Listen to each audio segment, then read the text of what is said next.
The Phantom Bus 174, a haunting from Rio de Janeiro, Brazil.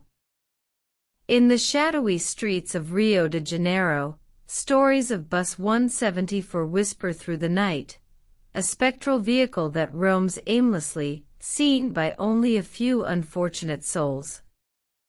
Its presence is a grim reminder of the real-life tragedy that occurred on June 12, 2000, when an armed man hijacked Bus 174, holding passengers hostage in one of the most harrowing public incidents in Brazilian history.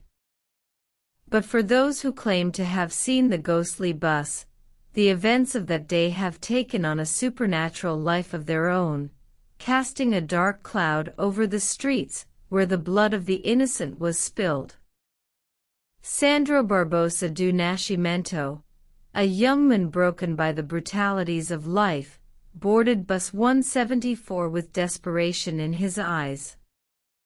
He had lived through a massacre in the Candelaria church years before, one that claimed the lives of homeless children, his friends. Now a product of violence and abandonment, Sandro entered the bus that fateful day armed with a gun and fear in his heart. The streets of Rio bore witness as he took its passengers hostage in a deadly game of nerves. For hours, the world watched in horror as news cameras broadcasted the unfolding chaos. Negotiations dragged on, with Sandro growing increasingly erratic. When it seemed like the nightmare might end peacefully, tragedy struck. In a shocking twist of fate, a police officer's bullet intended for Sandro missed and fatally struck one of the hostages, a young woman named Gaisa Firmo Goncalves. The day ended in carnage and confusion, with Sandro's own death shortly after in police custody, but the terror would not rest. As if the horror of the event weren't enough, urban legends began to circulate shortly after the incident. People claimed to see Bus 174, driverless and empty, gliding through the darkened streets of Rio. Some say it appears on misty nights, just before midnight, on the same route it once traveled, moving slowly, its interior illuminated with a sickly yellow glow. Witnesses report feeling an overwhelming sense of dread as they see the bus, as if the air itself becomes thick with fear. The headlights burn through the fog, casting long, eerie shadows, but those who peer through the windows swear that the faces of the dead can be seen pressed against the glass, their eyes wide with terror, frozen in their final moments. The ghostly bus is said to vanish without a trace, leaving behind only the faint smell of gunpowder and blood in the air. Some believe it's a manifestation of the guilt and pain left behind from that tragic day, cursed to roam forever.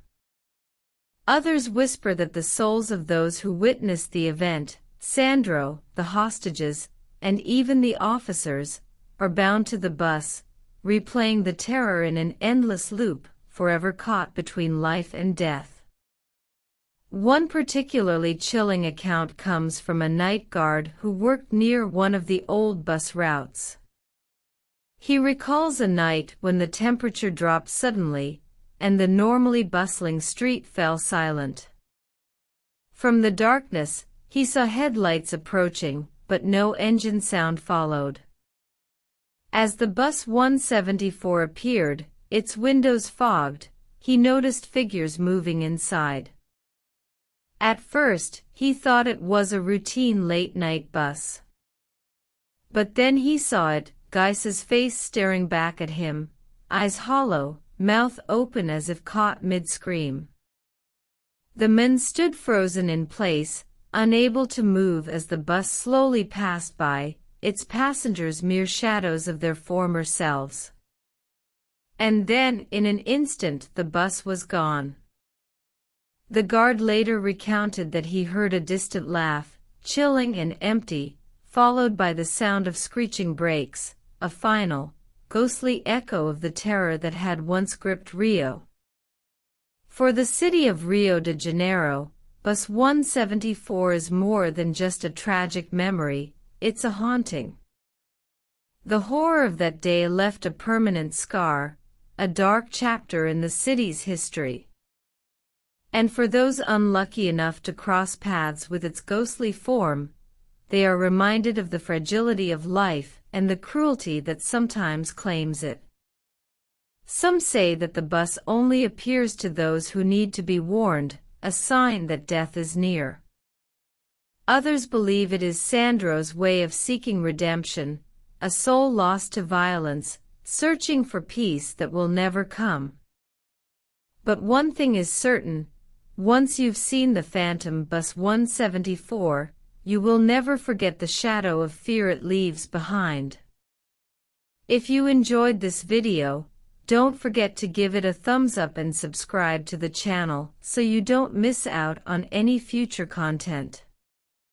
Hit the notification bell so you get notified whenever we post a new video. We'd love to hear from you, so leave a comment below and share this video with your friends. Thanks for watching and see you next time.